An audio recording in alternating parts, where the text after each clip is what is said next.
মাছের মাথা দিয়ে মোচার ঘন্ট খেতে লাগে খুবই ভালো। তোমরা যদি খেতে চাও ভাতটি বেড়ে ফেলো।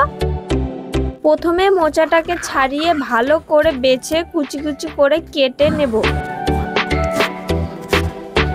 তারপর ওভেনে কড়াই বসিয়ে জল দিয়ে লবণ হলুদ দিয়ে কেটে রাখা মোচা সেদ্ধ করে তুলে জল ঝরিয়ে নেব। লবণ হলুদ দিয়ে ভালো করে মাখিয়ে ভেজে তুলে নেব। তারপরে ছোট করে কাটা আলুগুলোকে ভেজে তুলে নেব।